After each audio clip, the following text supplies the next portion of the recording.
Everybody, welcome back. Another edition of X's and Knowles presented by Knowles 247, the best, the pinnacle, the paradigm of FSU coverage. Guys, as always, before we get into the business, and the business of this video is going to be who is going to step up in the slot for Florida State in 2023. We just heard that Micah Pittman, he's got a hip injury. I think it's a labrum tear of some sort. He's going to be out 4 to 6 months. Timeline's kind of murky. We want to see what are some ways that Florida State can alleviate that production from the slot position. So we're going to get into it. We're going to do a little blackboard, a little film, everything that you guys know. Of course, like, subscribe this channel and the Knowles 247 channel. Tell all your friends we are in the midst of spring football, so the video coverage is going to be hard and heavy. Speaking of too hard and heavy, guys, Kevin Little, Adam Brown, you guys ready to go? Which one's the hard and which one's the heavy? I'll leave it up to imagination. You guys ready to go, man? Yeah, I think so. All right, before we get into it, and I think the first thing that we're going to do, we're going to bring up kind of like the role of the slot in Mike Norvell's offense. Adam, when you personally saw Micah Pittman's announcement, I think he did it over his vlog. Very entertaining vlog. I would also say like and subscribe to that one. What was your opinion? Florida State's actually, can't believe I'm saying this after like a couple years ago, kind of loaded at receiver. Were you pretty worried? I mean, Pittman does a lot of stuff that doesn't necessarily fill up the stat sheets, but is very valuable on the field. Yeah, you're gonna lose some toughness and some effort there. I don't think that stuff's gonna be able to be replaced. I mean, we know how physical he is in the blocking game. Punt return, which maybe we'll discuss a little bit. You know how much I hate special teams, so we'll squeeze a little bit of talk out of you. That was where my biggest fear came from. Immediately, my mind went to, okay, how do you replace him? So this position, the slot position in Mike Norvell's offense, they refer to it as the 2. So that's where Mycah Pittman would have lined up. He's the off the ball, the traditional slot, like you would think of, a guy that they can move around. He's typically lined up off the line of scrimmage so that he can go in motion and they can move him around. Offensively, I thought, well, they've got answers that they can go to. It's going to look a little bit different because I think that he fits. He can be he's a vertical threat and also a guy you can run the ball with. You can do your jet sweep game with. You can throw quick screens to him. You can do an array and a variety of things with him. Now you're maybe going to need to use a couple guys to fill a couple different roles there, and you're going to do some more package stuff. So we're going to look at a couple names here in a little bit, obviously. Offensively, doesn't stress me out too much, though he is a great blocker, very tough, brings a swagger to the offense that I think they might miss a little bit, but we'll see. Kev, what about you? You heard the announcement. What immediately jumped out to you? What things what sort of routes, concepts, abilities did Pittman excel at? So I think when we think about Pittman, you of course think about the jet sweeps and the screens that the AB alluded to. One thing that I think that Norvell wants to do is, run the ball until he gets one high safety. And that pretty much assures that your slot's going to have a one-on-one matchup with an outside linebacker or, nickel corner, which is usually your third best coverage guy. And then they like running fades on that guy and trying to beat him over the top. I don't think that's something Pittman excelled in. And we'll kind of get into maybe a guy that might be a better match for this slot fade concept. You saw Pittman kind of lose on this route against NC State at the end of the game. But really where I think Pittman was invaluable, and I think we'll see it a little bit in his film, is kind of on these slant routes on 3rd and short. So Florida State in years previous didn't have a wide receiver that was super short-handed that could you could rely on to catch that ball in traffic. And I think he was that answer. And I think that's going to be the biggest offensive loss you have with Mycah Pittman. I agree with you. That and the blocking. He really was like a tough catch conversion machine, a guy that caught the ball, converted to a runner immediately. Let's play some highlights. Just the amount of production that you are losing 32 catches last year for 330 yards, about 10.3 yards per reception, 3 touchdowns, 7 rushes, a lot of those by the goal line of that jet sweep variety for 35 yards, 5 yards a carry. In the return game, like Adam mentioned, he had 18 returns last year for 169 yards. That's about 9.4 yards per return, and he caught everything, fielded everything. Very rarely did we have a negative play on special teams. There's one of those tough catches we just alluded to. Yeah, he was always making physical catches. The guy's draped on his back. It's an RPO post. This is just what he's all right. So now we're on 1st and 10. They do a lot of different personnel stuff. That's actually, he's lined up at the 5 position there in this offense. So he's an on the ball receiver. They're going to do a lot of different personnel stuff. Not a big deal.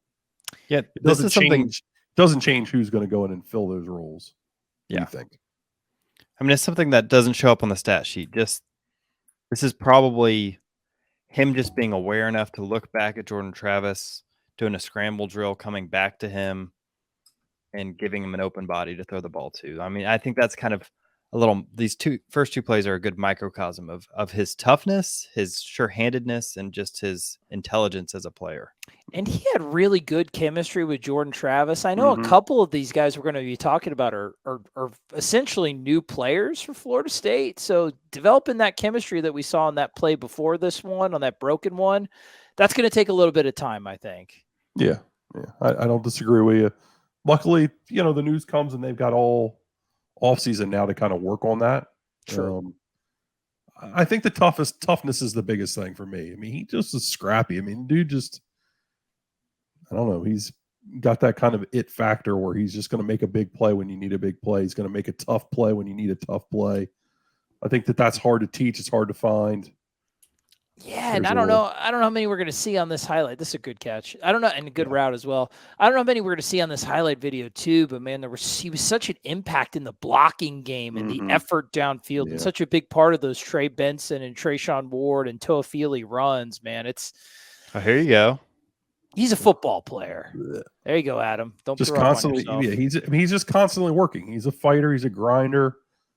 I mean, he comes from a hell of a pedigree, obviously. Yep. I think to me, it's just he doesn't make mistakes. He doesn't drop passes. He doesn't drop punts.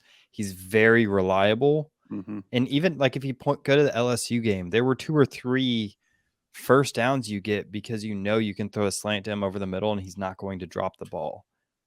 And that happened to Florida State before him. Yeah, I think that you're right. The reliability of a player like this, paired with the toughness, those are kind of things that are going to permeate through your offense. I mean, guys are going to feed off of that. You're going to need to find that. And I don't think we can sit here and say the guys that we're going to talk about, whether we know that they have that factor or not. We can kind of try to project that based on what they've done in their past, but it's just a projection. They're going to have to get out there. They're going to have to earn the respect of their teammates. They're going to have to show that they play with that same toughness and effort and discipline that Mycah Pittman played with, and kind of bring their own style of that into the offense. And it may not be like a 1-for-1 replacement. We're going to talk about a combination of guys, and we expected with the guys that Norvell brought in anyway for them to be multiple, and the benefit of that was being able to do different things. So it's not going to be, this is your 1-for-1 Pittman replacement, and it's player X. This player may do this part of Pittman's game well. This player may do other parts of Pittman's game well. Some of these players may do things way better than Pittman did in certain areas, but we'll talk about it first. I think the first guy we wanted to talk about is a guy that has been on the roster but didn't play last year, and that's Winston Wright. That's the West Virginia transfer. He was out all last year after that very, very unfortunate car accident. By all reports, all eyes, he's been looking good. And he's been looking back to his former self. And I can't wait to look at this film because I remember when we first dissected it, when he committed to FSU, I was very excited about him. And I'd like to get re-excited. What about you guys, Adam? What part of his game is something? Well, I'd like to hear from Kev because Kev's been at most of the practices already. Yeah, go ahead. How's he look? What's he look like? I mean, without going into too many crazy details that would get us in trouble. Nope. So I think when you think of Winston Wright and what he brings to the table, I'm going to go back to the blackboard here. So So traditionally, I think there's two different kinds of traditional slot receivers. Mhm. And I think Micah Pittman encapsulates one of them. It's the Wes Welker type. Mhm. There's a guy, he's going to get his bell rung across the middle of the field, but he's going to catch the ball. He's going to run clean routes. He's going to be that guy. But the other like kind of, general slot receiver is more of a speedy type. So the reason that you might want to put a smaller, speedier guy at slot is because usually the slot receivers are off the ball. And usually they're on these linebackers or safeties, which means that they get kind of a free release here. So that's why, you put your smaller, faster guys there. I think Winston Wright in general exemplifies that. He's a little bit faster. I bet he runs a faster 40 time than Mycah Pittman. He's kind of that quicker slot receiver you think of as someone that's just going to blaze down the field. What has been interesting is I think he's put on a little bit of weight. I think they're trying to kind of, it's good weight. I'm not saying that he's Functional. yeah, it's functional weight. I still think he has that speed, but I think they're trying to get him to a place where he can go over the middle and make some of the catches that Pittman did, and kind of hold up over the course of a season. It's interesting. The NFL and football has moved to these more vertical slots. These guys that are going to get down the field and run by defenders, and really gotten into attacking safeties that way. I'll be curious to see if he still has that element to his game, and if that's something that they find that they can utilize. I mean, I got full confidence of Mike Norvell and Alex Atkins can utilize any kind of football player, but it's a little bit different from what they've had. Yeah, it is. I mean, the slots in this offense in Mike Norvell's tenure have been Cam McDonald, Mycah Pittman. They've been more work in those short, tight spaces. We haven't seen them have a vertical slot that can really push down the field and get vertical against linebackers and safeties and even nickel corners. So I'm curious to see what that will look like for them. Do you think it might look more like, and this could be a guy that also, I don't think we're going to talk about him very much just because there's limited film. Jakai Douglas, what we saw from his freshman year, a lot of those slot fades against like a Notre Dame, like I'm thinking more vertical routes. I think probably the difference that we'll see from the eye is you notice from that Pittman film, there was a lot of tough catches where the defender was in close proximity. Maybe you won't have as many catches from Winston Wright, but I think we're going to see a lot more separation from the slot when he's involved if he gets back to that kind of like West Virginia form. So let's throw it on there. I remember being a crisp route runner. I remember him like being a very open target over the middle, and I remember loving this film. I mean, he's a stud. He was a stud. We're hoping that he still is a stud, but he was a stud at West Virginia, but he played in a different offense. It was drastically different from what he's going to run, what he's going to be, how he's going to be utilized, and what he's going to do here at Florida State. I don't know about how he's utilized, but you see the toughness. He's playing through hands, playing through guys grabbing him. That's good to see. Just the breakaway speed here, Yeah. Yeah, right. And the other ones before. Kevin or Adam, feel free, either one of you guys, to jump in. Is there a type of slot player that you prefer in the Mike Norvell offense? Do you prefer the tough conversion machine, or do you prefer the burner, like vertical threat? New football, I prefer this.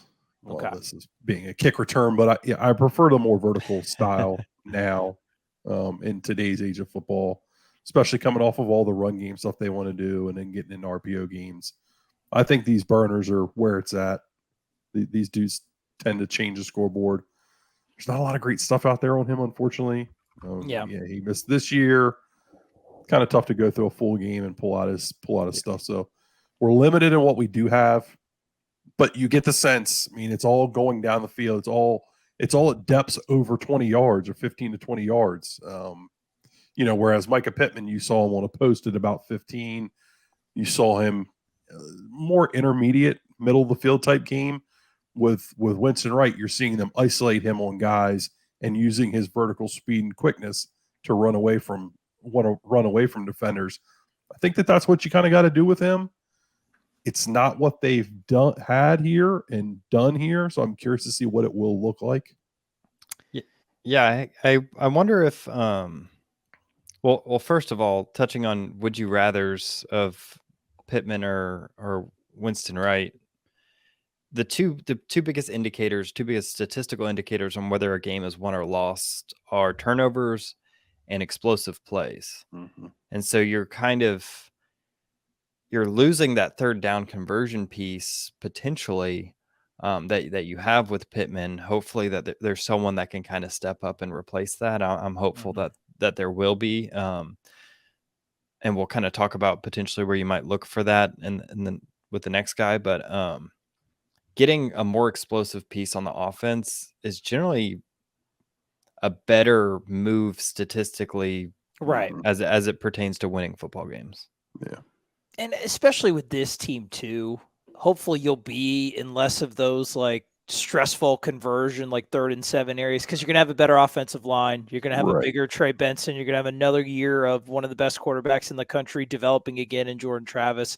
I'm with you, Kevin. I think if I had to, assuming you get what you got from West Virginia, I kind of like rolling the dice a little bit and just having another vertical explosive threat, especially with all the space he's going to have operating outside of Johnny Wilson, or possibly next to another guy we're going to talk about. We talked about kind of like the vertical threat. Go ahead, Adam. Well, it's important to note that we're talking about him being a vertical slot, and we're talking about vertical passing game and all that.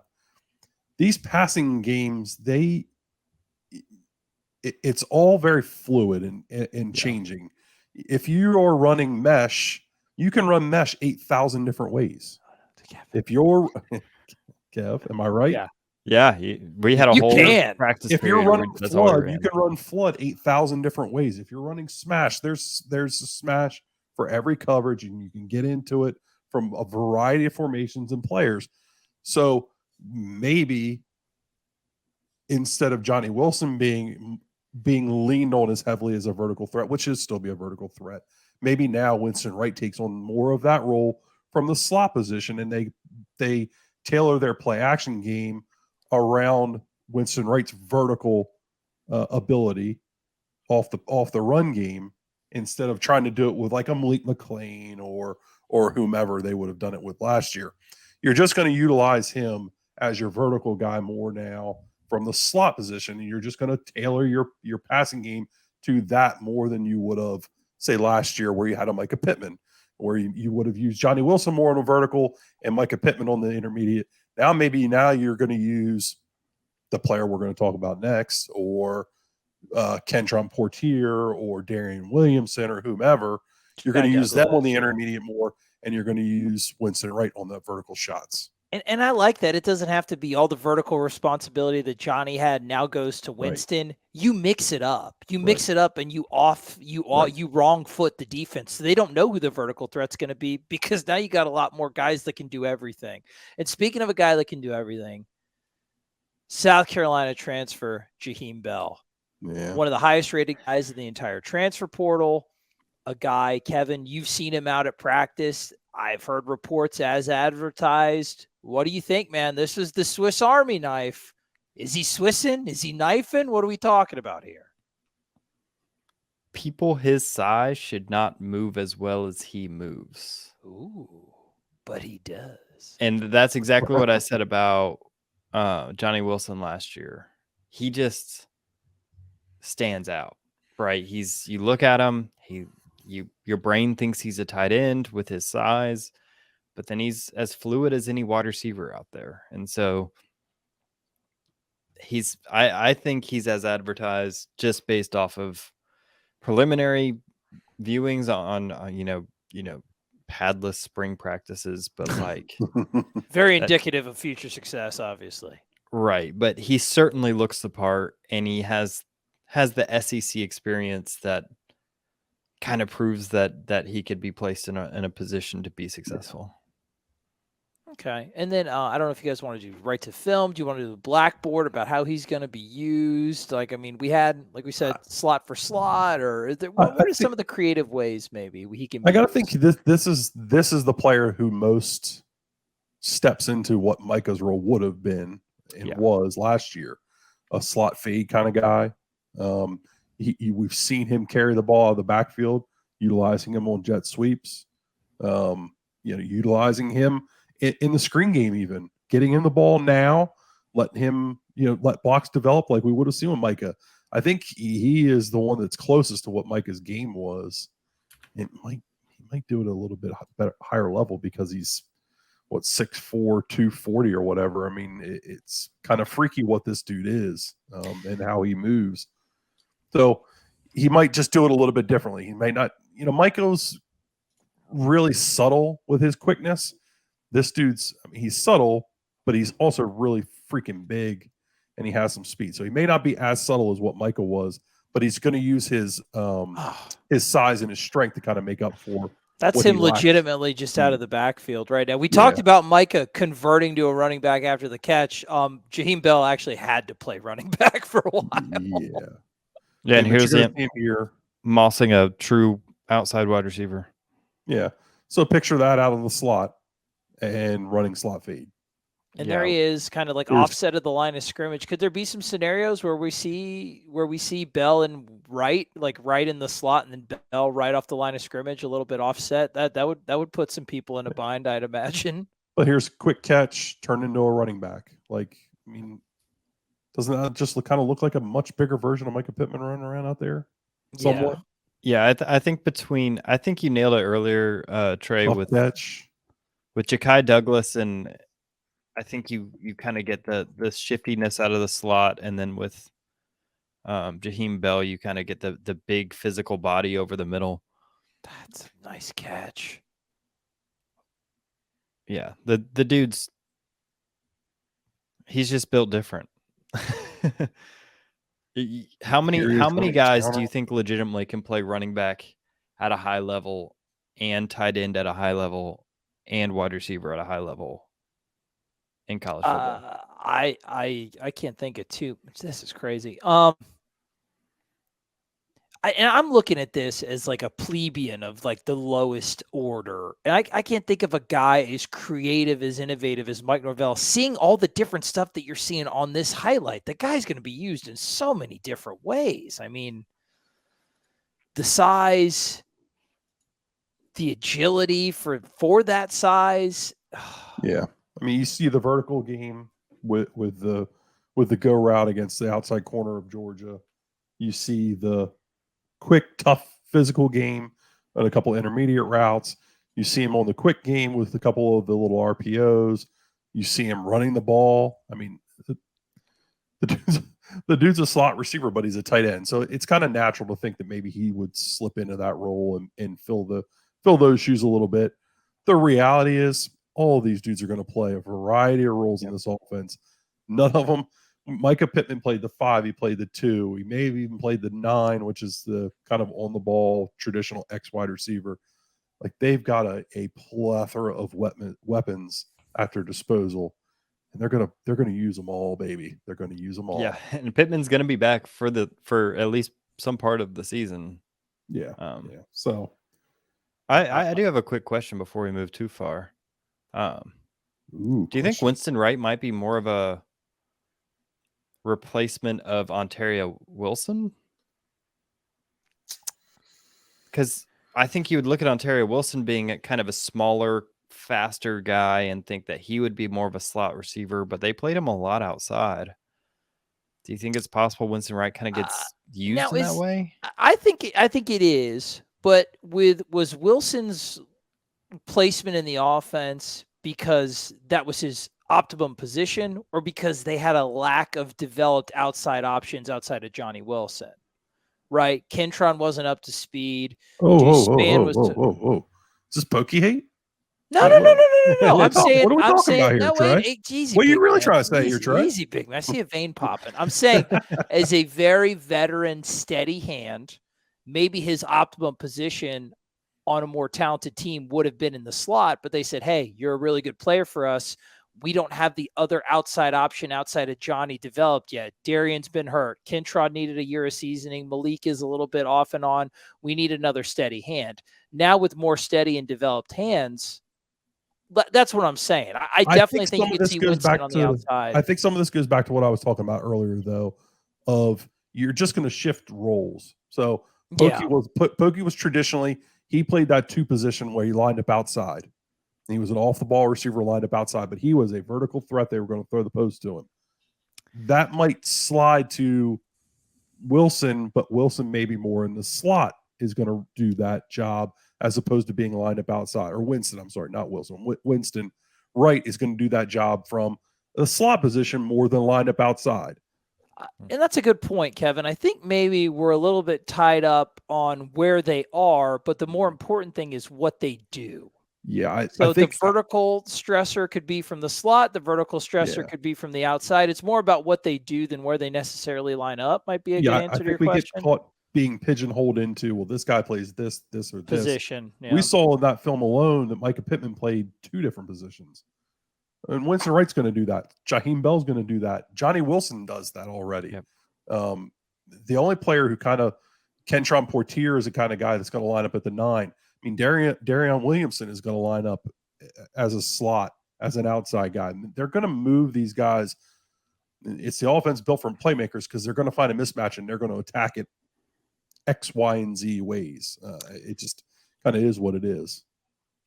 I think this spring too, obviously you would want to have all of your guys 100% all the time to develop chemistry, and you want all your most talented guys on the field practicing as much as possible.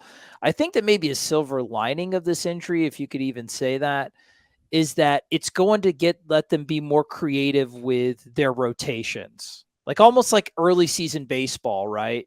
Mm-hmm. You try to dial in your rotations. You see how they all work together. You see what sort of like maybe one rotation's higher on defense, one's higher on offense. It's going to be the same thing with the combination of 3 or 4 dudes that they throw out on the field at receiver at one time. And he'll start to get a feel of who the pros and cons of each lineup. And then when you insert Pittman back into the team, you know exactly what he is and what he brings. You don't have to discover the strengths of a Micah Pittman, right? The other guys playing together, you do kind of have to see how they all mesh and gel. So it's really going to be interesting. Yeah, I think I agree. And I think that I don't want people to get to the end of this video and feel like we were hating on Micah Pittman or saying this offense is going to be better without him. He definitely has a place. And I don't think that you're going to replace all of the intangible stuff and even the tangible stuff that we talked about that he brings you one-to-one, but we do think that this offense, there's going to be more options, and there's going to be a lot of mouths to feed, and I think that's a good problem to have. Yeah, it's more about there's a hell of a lot of depth for this program now. Micah's going to be missed, the toughness, the sure catches in the middle of the field, those kinds of things, but they're going to just try to find other ways to replace that, I think. I think so too. And when he comes back, it'll be a nice infusion of some of that old school toughness. And then it's just the thing about defending Florida State last year, and especially this year, all the different looks when they insert the formations and the different personnel. It sucks for a defensive coordinator to have to deal with, but not our problem. Somebody else's. But what's also not your problem is worrying about all the wonderful video content that the X's and Noles and the Noles 24/7 YouTube channels are just going to be pumping into your veins at all times. Guys, anything else you would like to add on this video? Man, any other tough loss, but one that's going to lead to some interesting results, I think. Anything else you guys would like to add? No, I hope Micah has a great recovery. Me too, Obviously, man. he's back. I mean, that's doesn't need to be said, but we'll say it anyway. I mean, we hope for the best for him, that he gets back speedy and is healthy and has a productive last year in college football. Obviously not the way he wanted to prep for this season, but like we've talked about him. I mean, he's a tough kid, and I mean, he played through last year with this injury he didn't even realize he had. It speaks to the level of toughness that we've kind of gone on about throughout the video. So just hoping to get him back. I'm just really excited to see how they do all this. I mean, they've got so many bodies and so many dudes to get the football to. I'm just really excited to find out. I wish it was September so we can start seeing what the hell it's all going to look like. All in due time, my friend. Like we said, we wish Mr. Pittman a speedy recovery. The epitome of a football player. So many plays that we saw last year where I was just warmed my heart as a fan of violence and grit. Speaking of fans and violence and grits, that's you guys, man. We love you guys. Keep chopping. Spring is coming. We're going to have more content your way. Like I said, like, subscribe, tell everybody about us, interact in the videos. Kevin, Adam, even myself, when once I figure out how to read and write fairly well, we love to interact with you guys. We love our fans. We love you, and just keep chopping. Boom, boom, boom.